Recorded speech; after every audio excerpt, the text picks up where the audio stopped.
Bismillahir Rahmanir Rahim. It is a well-known fact that in Islam the right to divorce rests with the husband. Since he is the head of the family, he has been given this right. And a lady or a wife, she cannot divorce her husband, although when she wants divorce, she can seek divorce from her husband. And once she seeks divorce from her husband, it is essential that the husband either make an effort of reconciliation and try to reconcile the situation. And if the situation does not get reconciled, then he must initiate the procedure of divorce and give that divorce. And if he in any way hesitates, then a court of law can also come into play, and it can annul the marriage contract after negotiations have failed.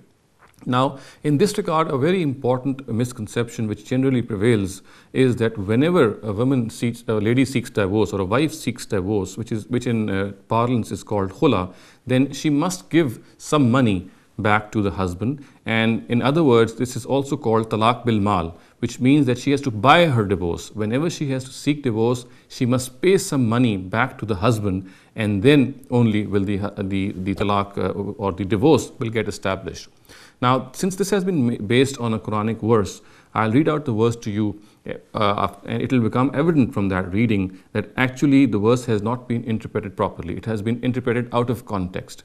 The Quranic directive is that once a husband gives divorce to his wife, it is absolutely not allowed to him to take back any gifts that he might have given to his wife, and it is against decency and the norms of manliness that he should do so. However, the Quran says that there are two exceptions to this, and one of the exceptions is that if the husband also wants to divorce his wife, and the wife also wants to get divorced from her husband, but the only issue is that the husband has gifted a lot of property, a lot of wealth, and given it to his wife, and he's not divorcing his wife simply because he thinks that once he divorces his wife, he will lose all this wealth and all this property. So in this particular case, the Quran says, if this is the situation that the husband wants to give a divorce, and the lady also wants to get a separation from her husband, but the only issue is that the husband is simply not giving the divorce because he has gifted a lot of money, a lot of property, a lot of wealth to the wife, and by divorcing her, he would be losing all this. So the Quran says that if this is the case, then in this particular case only, it is okay if the wife returns some of the gifts which have been given to her, and it would be okay if the husband accepts. So in other words, this is only a particular case of a divorce in which a wife is giving back some of the gifts simply because the husband is not divorcing her because he thinks that if he divorces her wife, then he would be losing a lot of money. So therefore, it needs to be considered that giving money at all costs in cases of khula is absolutely erroneous. It is erroneous to say that the Quran says that a wife, whenever she seeks divorce, then she must return the gifts that are given to her by the husband. Another thing which is important is that gifts are being implied here. The meher is not at all an issue here. Meher is the right of the wife, and once it has been given by the husband, it is absolutely wrong that he takes her back, that takes the meher back. So therefore, whatever is implied here relates to gifts and some other things which might have been gifted by the husband to the wife.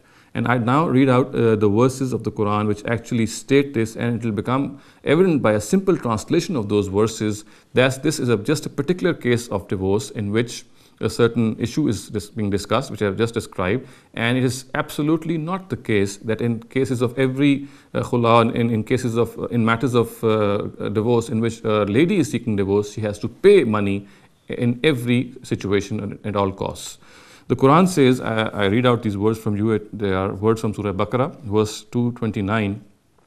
وَلَا يَحِلُّ لَكُمْ أَن تَأْخُذُوا مِمَّا آتَيْتُمُوهُنَّ شَيْئًا إِلَّا أَن يَخَافَا أَلَّا يُقِيمَا حُدُودَ اللَّهِ فَإِنْ خِفْتُمْ أَلَّا يُقِيمَا حُدُودَ اللَّهِ فَلَا جُنَاحَ عَلَيْهِمَا فِيمَا افْتَدَتْ بِهِ تِلْكَ حُدُودُ اللَّهِ فَلَا تَعْتَدُوهَا وَمَنْ يَتَعَدَّى حُدُودَ اللَّهِ فَأُولَٰئِكَ هُمُ الظَّالِمُونَ. And if you decide to depart with your wives, then on this occasion it is unlawful for you to take back from them anything that you have given them, unless both husband and wife fear that they may not be able to keep within the bounds of God. Then if you also fear that they will not be able to remain within the bounds set by Allah, there shall be no offense for either of them regarding the gifts given by the husband if the wife seeks divorce by returning them to him in ransom. These are the bounds set by Allah. Do not transgress them. And you should know that those who transgress the bounds of Allah are wrongdoers.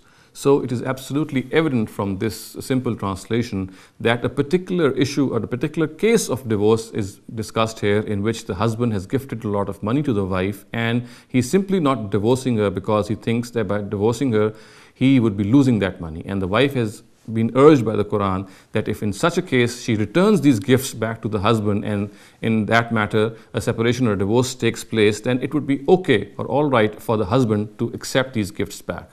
Now, another thing which is also mentioned at another place in the Quran, in Surah Nisa, is that there is one more case in which these gifts can be accepted or back by the husband, and that is if the wife is guilty of open sexual transgression. So this is another case in which a husband can take back the gifts that he has given her.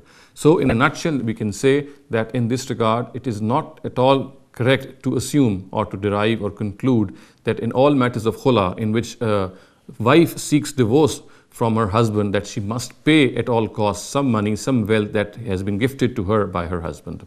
And this just constitutes a particular case of divorce which I have just described. أقول قولي هذا واستغفر الله لي ولكم ولسائر المسلمين والمسلمات.